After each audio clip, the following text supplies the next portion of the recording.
commencer, je vais excuser Vincent Swartbrook qui est malade ce soir et Alexandre Dovister qui est absent et Dimitri va arriver parce qu'il avait le conseil d'administration au niveau des affaires, donc il est un petit peu en retard.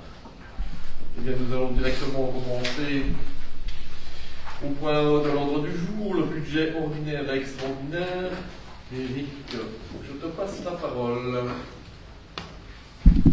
Mais vous savez qu'on vit une période difficile vu l'inflation importante liée à une augmentation des prix de l'énergie, je ne vous apprends rien.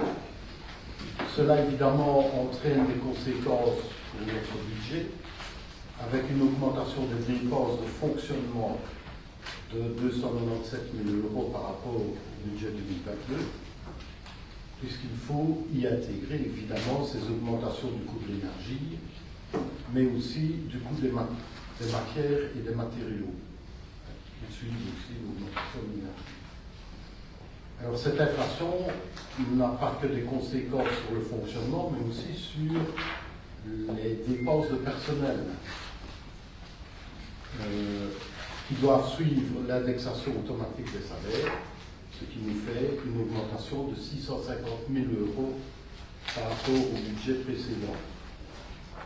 Et au niveau des transferts, des dépenses de transfert, c'est la même chose. Une augmentation de 296 900 €, puisqu'il faut subventionner les organismes dont les dépenses sont principalement d'ailleurs formées de frais de personnel. Par exemple, pour la police, l'intervention communale augmente de 152 519 €. Il faut savoir que la police, plus de 80% des dépenses sont liées aux frais de personnel. Au total, les dépenses de l'exercice ordinaire augmentent de 1 217 128 € par rapport au budget 2022, pour atteindre un montant de 12 110 000 €. Mais heureusement, il y a aussi les recettes, et elles augmentent aussi, dans les mêmes proportions d'ailleurs, puisqu'elles progressent globalement de 1 773 366 € pour atteindre un montant de 12 768 305 €. Si on les analyse un peu, on se rend compte que le cours du bois évidemment a augmenté par rapport à 2022, il nous permet d'inscrire une recette de 850 000 €, c'est-à-dire 300 000 de plus qu'au budget 2022. Et on revient ainsi finalement à des montants comparables à ceux de 2018. Et ça nous aide évidemment à équilibrer le budget, mais on ne peut pas vraiment dire que c'est une aubaine, puisque ces recettes ne représentent que 6,6% des recettes globales. Ce qui est surtout remarquable au niveau de l'augmentation des recettes, c'est celle de transfert, et plus particulièrement l'augmentation importante des additionnels à l'impôt des personnes physiques. Ces additionnels augmentent en effet de 672 399 € pour atteindre 3 595 841 €. Et ça, c'est une véritable aubaine, parce que ça nous permet d'avoir un budget largement en bonus, mais on doit rester prudent, il faut être très attentif, comme nous l'a d'ailleurs signalé le ministre des Pouvoirs locaux récemment, c'est que le mode de calcul et le mode de perception du SPF de ces additionnels, eh bien, je pense que pour 2023, on va pouvoir compter sur 14 mois de recettes IPP, et non pas sur 12 mois, mais que l'année prochaine, évidemment, on reviendra à la normale, 12 mois de recettes IPP. Ne me demandez pas les détails de cette gymnastique et de ce calcul, c'est le SPF qui s'occupe de ces calculs-là. En réalité, s'il n'y avait pas les 14 mois de recettes, on aurait dû tabler sur une recette de 3 082 000 euros au lieu des 3 595 000 euros, ce qui fait 513 000 euros de recettes en moins normalement qu'on aurait dû avoir. Actuellement, le boni ordinaire à l'exercice propre dégage un boni de 658 233 euros. Et si on avait eu 513 000 euros en moins, on aurait eu 145 000 seulement de boni au lieu des 658 000. Ce qui est quand même correct, hein, parce que nous avons déjà par le passé eu des bonis inférieurs à celui-là. Au niveau des dépenses de dette, malgré de nombreux nouveaux emplois que l'on fait liés aux investissements extraordinaires, on constate une légère baisse de 3% des dépenses de remboursement d'emprunt. Il faut savoir qu'en 2023, et ce sera encore la même chose en 2024, on termine de rembourser des emprunts assez importants de l'ordre de 90 000 euros de dépenses pour l'année. Donc ça nous permet de réemprunter à nouveau. Pour ce qui est de l'extraordinaire et des investissements, outre la finalisation des projets qui avaient déjà été inscrits aux exercices antérieurs, on poursuit notre politique d'investissement dans l'isolation et l'amélioration des bâtiments, avec environ 1 470 000 euros de dépenses. La diminution des consommations et du coût de l'énergie, avec des investissements aux alentours des 520 000 euros. Des investissements pour la mobilité avec 1 230 000 euros. Des investissements dans les cimetières, 62 000 euros. De plus, nous poursuivons notre politique d'aide aux associations par une aide exceptionnelle de 99 000 euros au football club de Sarre afin d'équiper ces terrains d'éclairage performant. Au total, avec les exercices antérieurs, les dépenses de l'exercice extraordinaire atteignent un montant de 8 723 630 euros.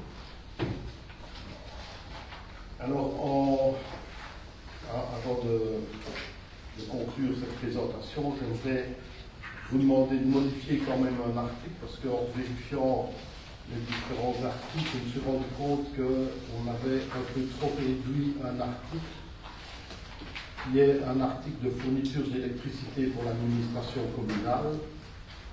À mon avis, il y a eu une confusion, et c'est un article qui est passé de 24 500 euros, mais en fait, c'est normal qu'il ait diminué, mais il a été trop diminué. Pourquoi diminué? Parce que la permanence de SAR, elle n'est plus utilisée, et diminué aussi parce qu'il y a des panneaux photovoltaïques, mais j'ai bien peur qu'avec 500 euros ce soit trop juste, donc je vous demande si on pouvait indiquer 10 500 euros à la place de 500 euros, ce qui veut dire que notre boni ne serait plus de 658 233 euros à l'exercice propre, mais de 648 223 euros.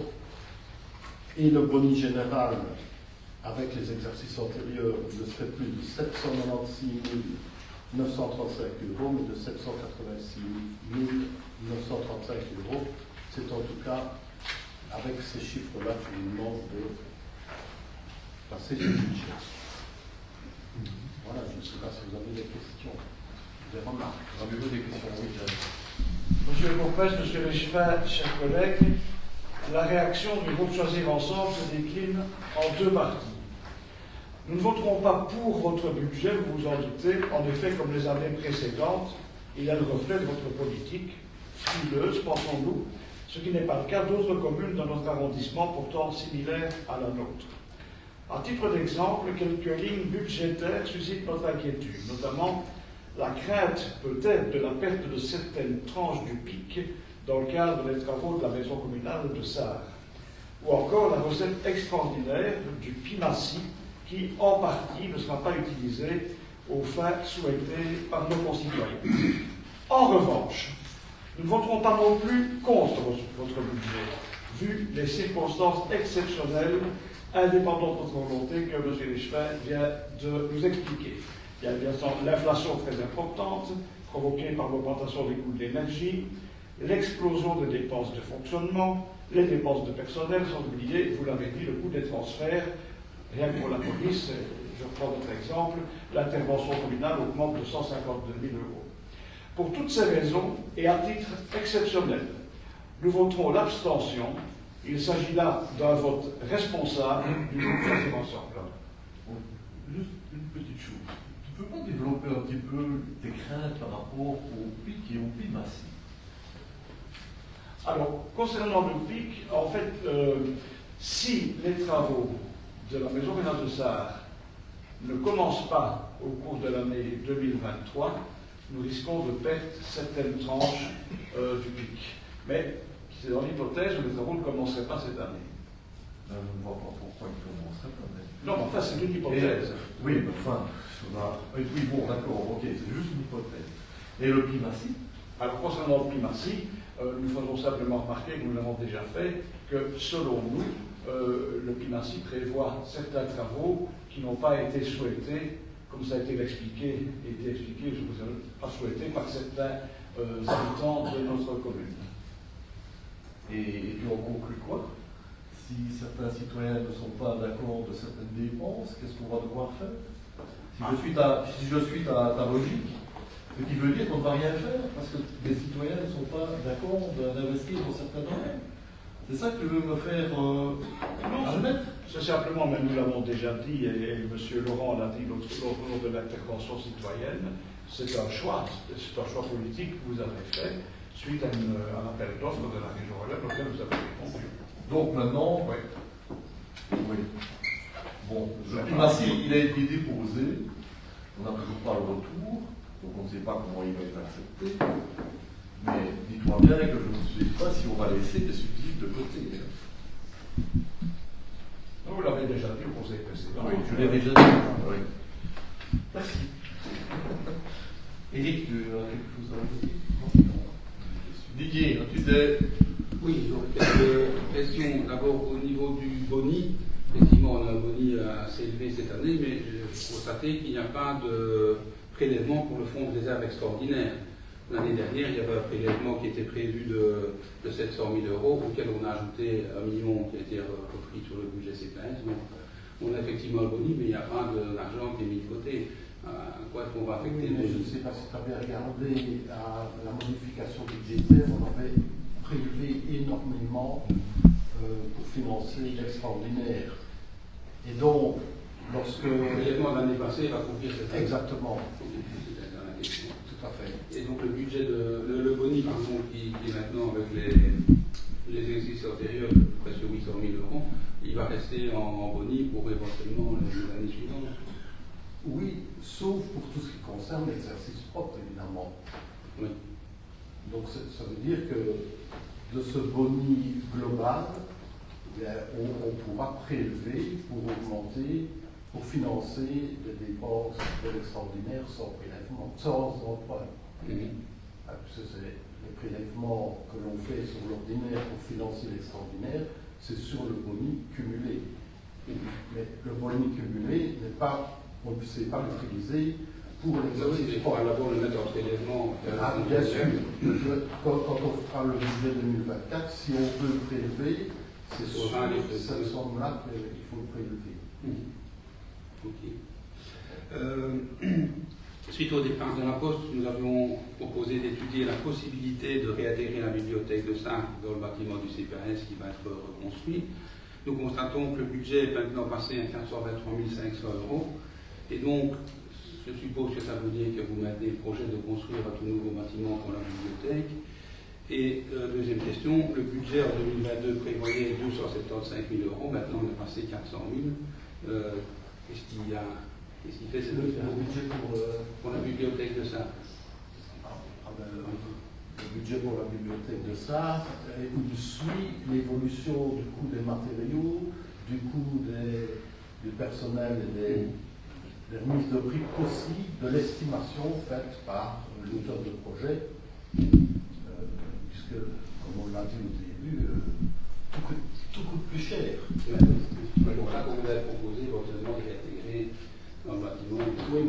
ça ne vous échappera pas que nous avons obtenu un permis d'urbanisme pour la maison communale de Sarre. Oui. Et donc, si on intègre la bibliothèque dedans, il faut modifier et recommencer un nouveau permis d'urbanisme. Oui, donc l'idée c'était de voir si on pouvait l'incarner dans les Non, livres. non, ça c'est... Mais ça a été étudié. Vous l'avez fait l'étude. Oui, bien sûr. Il Il y a n'a eu pas suffisamment de place. Regarde dans le projet que l'on a présenté. Évidemment, si tu fais des extensions. Non, sans en extension. mur, Sans extension. Sinon, en extension, c'est pas possible. On a vu aussi qu'il y a 250 000 € prévus pour des aménagements à la bibliothèque de Jalais. Est-ce que vous pouvez expliquer un peu de quoi il s'agit? Ça fait suite à un appel à projet pour améliorer l'isolation et la performance énergétique du bâtiment. Et on a reçu des subsides. Si tu regardes au niveau des subsides, il y a d'assez importants subsides pour ça. Idem pour l'école de Jalais d'ailleurs. Oui, c'est ça, je voulais demander aussi. Il y a deux postes, là, le CECP et puis l'école de Jalais. Même chose, c'est des subsides importants qu'on a eu. Et pour l'école de Jalais, on l'a d'ailleurs eu de deux sources Ouais, différentes. c'est ça, oui, par le Le CECP et par l'UREBA. Alors, puis, il y a 1 200 000, c'est Oui, tout à fait. Si on veut avoir des bâtiments énergétiquement performants, il faut investir. Il faut investir. Oui, Et ça coûte cher. oui. Ouais. Ok. Ben, pour conclure, nous dirons, pour nous, il y a des points positifs dans le budget. Par exemple, les aménagements dont vous parlez à l'école de Jalais, le subside extraordinaire au RSC 5 pour doter ses installations d'un éclairage LED en complément des subsides d'infrastructure que le club a obtenus. Nous apprécions aussi les efforts faits pour améliorer les performances énergétiques de nos infrastructures communales, les travaux d'isolation et le placement des panneaux photovoltaïques par exemple, même si nous pensons toujours que ça aurait dû être fait bien plus tôt, ce qui aurait permis premièrement de profiter de taux d'emprunt beaucoup plus bas que ce que ce sera dans le futur, deuxièmement d'être déjà rentabilisé, et troisièmement de diminuer plutôt les émissions de CO2. Mais il y a aussi pour nous des points négatifs. Nous avions voté contre les projets bimassifs parce que cela implique de bétonner des chemins de campagne contre l'avis des habitants. Vous persistez dans votre projet de construire une nouvelle bibliothèque à Sarre. Nous pensons, pour nous, qu'en cette période difficile, justement sur le plan financier, il aurait peut-être été plus judicieux de la maintenir dans le futur bâtiment du CPS et au centre du village par la même occasion. Dans le budget, aucune part n'est accordée à la thématique de la participation citoyenne, qui est pour nous un élément important. Il n'y a rien concernant la formation des élus à la participation citoyenne ou des invitations à rendre des projets participatifs. Dans le même ordre d'idées, nous questionnons sur le faible budget attribué au Conseil communal consultatif des enfants de 1 000 €. Nous espérons qu'en fonction des projets de celui-ci, des modifications budgétaires nous seront proposées ultérieurement. Je voudrais aussi citer Joe Spiegel, qui a mis en œuvre pendant une trentaine d'années des initiatives de démocratie citoyenne dans sa commune de Bursheim en Allemagne, en Alsace. Joe Spiegel, que nous avons invité à présenter une conférence chez nous à Solmaster avec nos amis de Choisir Ensemble. Je cite, « La transition écologique ne doit pas être la cerise sur le gâteau de nos politiques publiques, elle doit en être la part. Pour le groupe OSE, la lutte contre le changement climatique doit être au cœur de toutes les décisions prises par les autorités publiques, et ça, pour nous, ça n'apparaît pas suffisamment dans votre budget. Donc, le budget, c'est le reflet de votre politique, de vos choix. Donc, nous ne partageons pas la même vision que vous, et donc nous allons voter contre cette proposition de budget. Luc a quelques questions de détail à vous poser. Je peux comme juste faire une petite remarque. Ah Attention. Oui, mais la politique, c'est une question de choix. Hein? Comme vous l'avez dit, tout à fait d'accord. Maintenant, quand on fait ces choix, on se base sur des critères qui sont peut-être différents d'un groupe à l'autre. Je vais prendre un exemple pour illustrer ce que je veux dire. La bibliothèque, par exemple très concret, c'est mieux qu'elle reste au centre de Sarre, que je viens d'entendre. Mais oui, c'est un choix. C'est mieux peut-être pour certaines choses, pas pour toutes. Hein? c'est beaucoup mieux d'avoir, à notre égard, une bibliothèque vraiment à proximité de l'école, où les enfants qui sont les plus gros utilisateurs de nos bibliothèques peuvent y aller en toute sécurité sur le même site, comme c'est le cas d'ailleurs à l'école de Jalais, où c'est vraiment un plus pour les enfants. Donc c'est aussi une question de choix. Donc maintenant, on pourrait discuter sur tout ce qui a été émis comme remarque, pour le primatie aussi. Je ne suis pas sûr du tout que ce soit un problème écologique et un problème de biodiversité de rendre dure une partie d'un sentier ou d'un chemin. Il y a des groupes à la région Wallonne qui étudient la situation et qui ont fait certaines études. Je vous transmettrai d'ailleurs, si vous voulez, des résultats sur la biodiversité de chemins qui ont été faits aussi comme ça, où c'est parfois, dans certains cas, même améliorer la biodiversité. Donc, c'est aussi une question d'interprétation et surtout une question de choix. Voilà, mais je ne vais pas rentrer dans tous les détails de ce qu'il y a dit.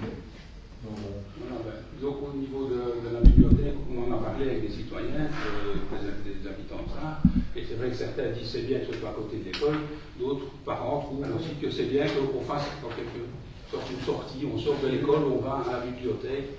C'est ce qu'on a entendu au niveau de certains parents. Les conseillers bien. Il y a les deux. Voilà, maintenant, c'est des choix. Ben voilà, c'est des choix. Ce sont des choix.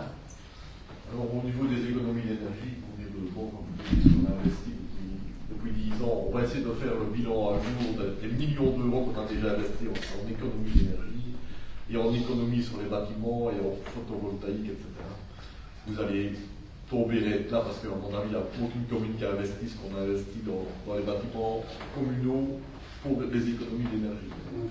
Là, je peux vous le dire, on fera le total. Il y a des années d'ici que vous aviez rejeté, notamment pour installer des panneaux photovoltaïques. Mais on ne sait pas faire tout en une fois. À l'époque, c'était pas possible, et puis ça allait devenir un jour.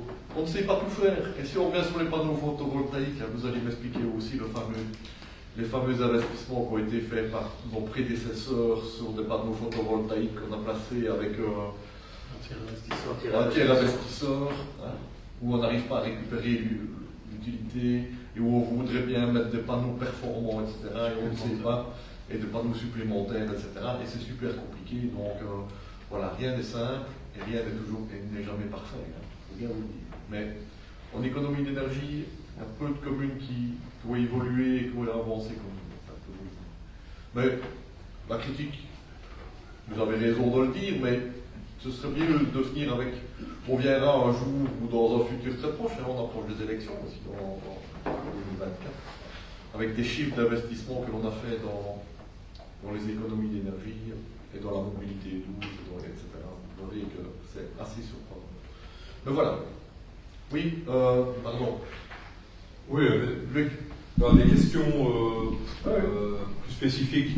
Première chose, d'abord, ce n'est pas une question, mais c'est sûr qu'on salue évidemment l'augmentation du prix du bois. Ce n'est pas le plaisir de tout le monde, mais pour nous, ça nous arrange, bien entendu. Mais il faut quand même bien. Enfin, moi, j'ai envie d'insister pour le groupe sur l'augmentation des dotations et à la zone de secours et à la zone de police.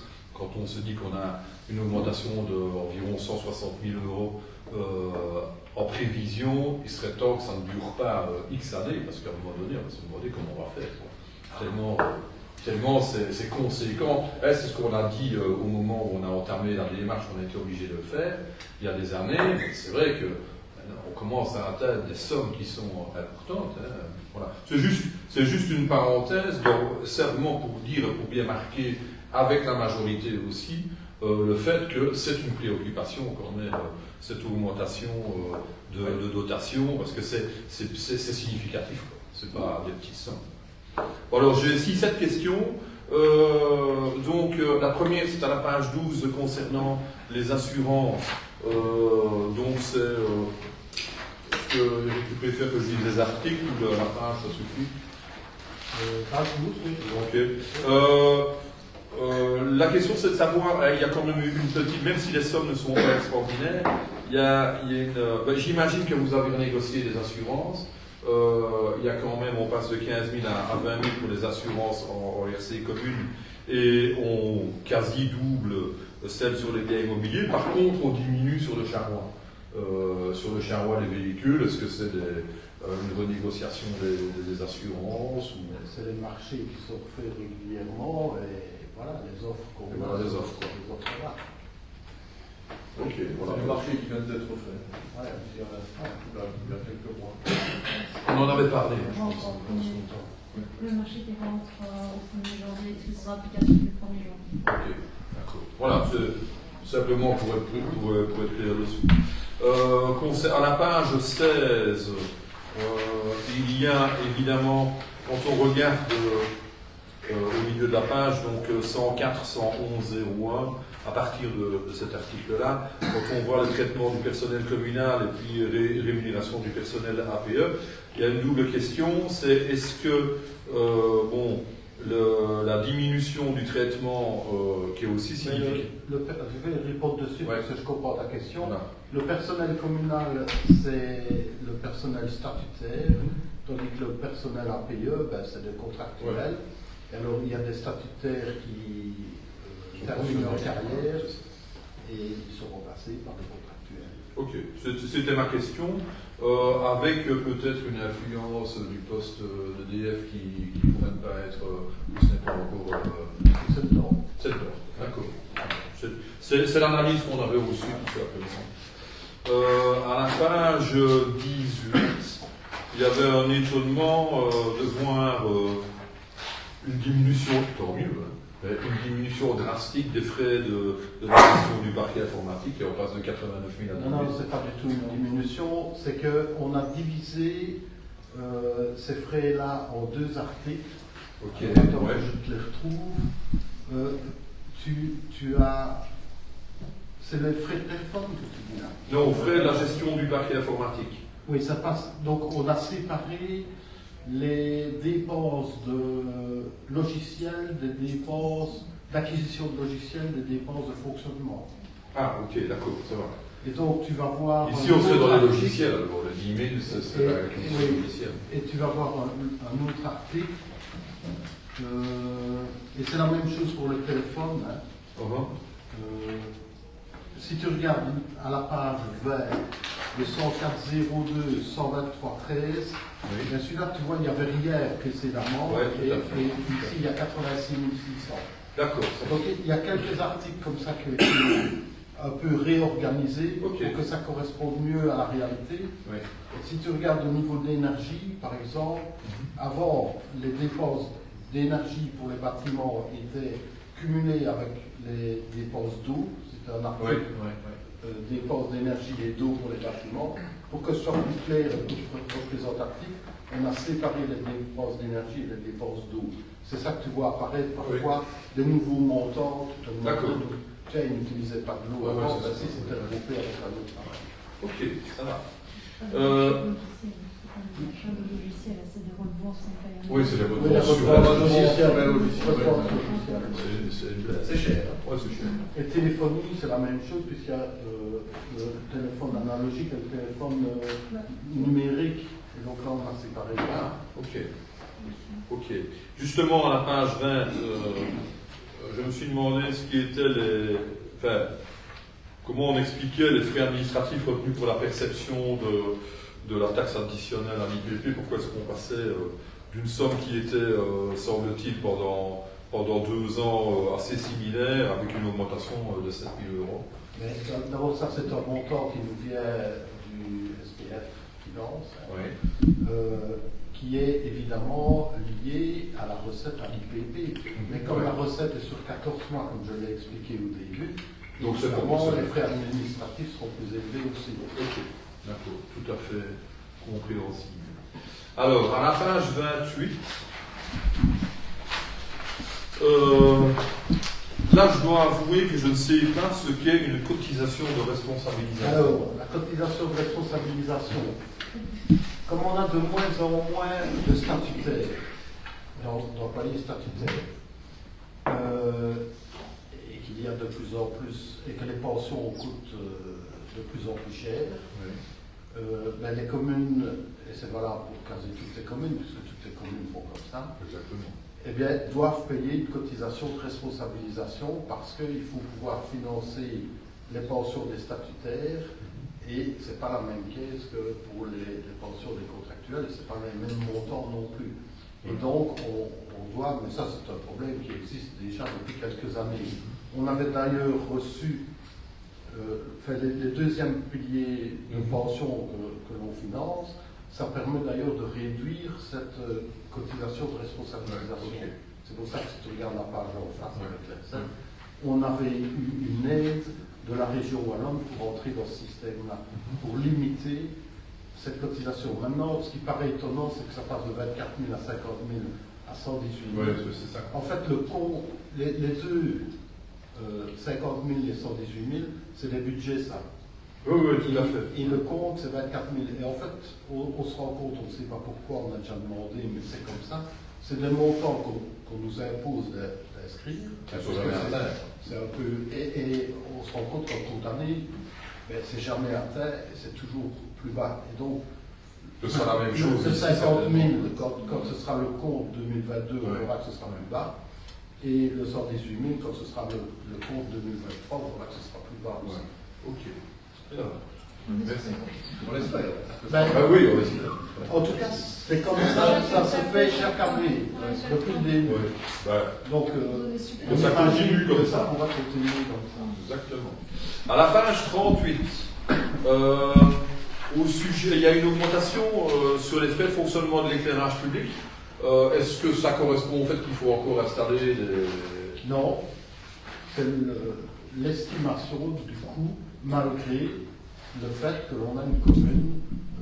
Oui, qui a changé son Il y a le éclairage. coût de l'électricité par rapport au budget précédent. Ben, C'est simplement le frais de fonctionnement. oui, Fois 2, tout à fait. fois 2, fois 2,5. Là, il y a encore une phase pour le remplacement des... Oui, mais ça c'est inscrit à l'exercice extraordinaire. Oui. Mais ici c'est pour le fonctionnement. Maintenant on espère que le prix de l'énergie va Ouais, puis ça peut diminuer, ce qui fera que ça nous aidera aussi au compte, hein, on le verra au compte. Alors, il m'en reste deux. À la page 56, à partir de l'instant où il y a un remboursement périodique des emprunts et qu'on passe, mais j'imagine que c'est le sujet que tu as abordé peut-être dans ta présentation, ça, Eric. Que ça diminue. Que ça diminue, c'est ça les 90 000 dont tu parlais. Et donc c'est page 56, Ouais. c'est l'enseignement, c'est la fin du remboursement Voilà, de c'est l'école de Thiège. C'était pour être sûr que c'est bien ce qu'on pensait, mais Ouais. voilà, c'était Ouais. pour L'école de Thiers. certains qu'on parlait de la même chose. Et finalement, je terminerai par le dernier point, je pense que c'est à la page 68. J'ai été étonné de voir qu'on avait quand même une augmentation substantielle aussi de subventions à la fabrique d'église de Sarre. Ce qui a... c'est de nouveau pour les... Voilà. Il faut chauffer. Non, il n'y a rien de mécanique là-dedans, c'est juste l'augmentation. Pour ça, il y a un budget de la fabrique d'église. Je passe ici. Hein. C'est vrai qu'ici on a une augmentation donc, pour 2023 qui est prévue, mais par exemple en 2022 à l'extraordinaire, là la fabrique n'a pas dépensé l'ensemble de l'enveloppe qui est d'habitude donnée. Donc, voilà. On verra bien où le Maintenant, on remarquera quand même qu'au cours 2021, on est à 82 522 $. Oui. Donc c'est qu'ils se sont serrés la ceinture Pendant 2 ans, un an ou deux. Ok, voilà, c'était la question. Merci. Ok, on peut passer au vote alors. Abstention. Abstention. Non. Oui. Oui. Oui. Et oui, merci. Et le point 2 de l'ordre du jour, c'est la vérification trimestrielle de la situation de caisse. Eric, je ne sais pas. C'est juste une prise d'acte pour prendre acte du fait qu'elle a été réalisée, comme d'habitude, avec des représentants de chez vous. Pour le CPS. Oui, ok. Je suppose qu'il n'y a pas de questions sur ce sujet. Donc, c'est une prise d'acte. On vérifie si les montants qui sont inscrits sur les comptes bancaires correspondent bien à comptabilité. Eh bien, ok. Avez-vous des questions dans les divers? Ok. Pour la conseil communal, ce sera un tabliement. Non, c'est le 23. 23. 23. On vient d'arrêter les points de l'ordre du jour aujourd'hui. Donc vous allez la recevoir demain, la convocation. Le 23 janvier. Et les pièces, vous allez les recevoir demain. Non, pas de questions. Pas de questions. Eh bien voilà, merci. Et le conseil communal est terminé. Bonne soirée à toutes et à tous.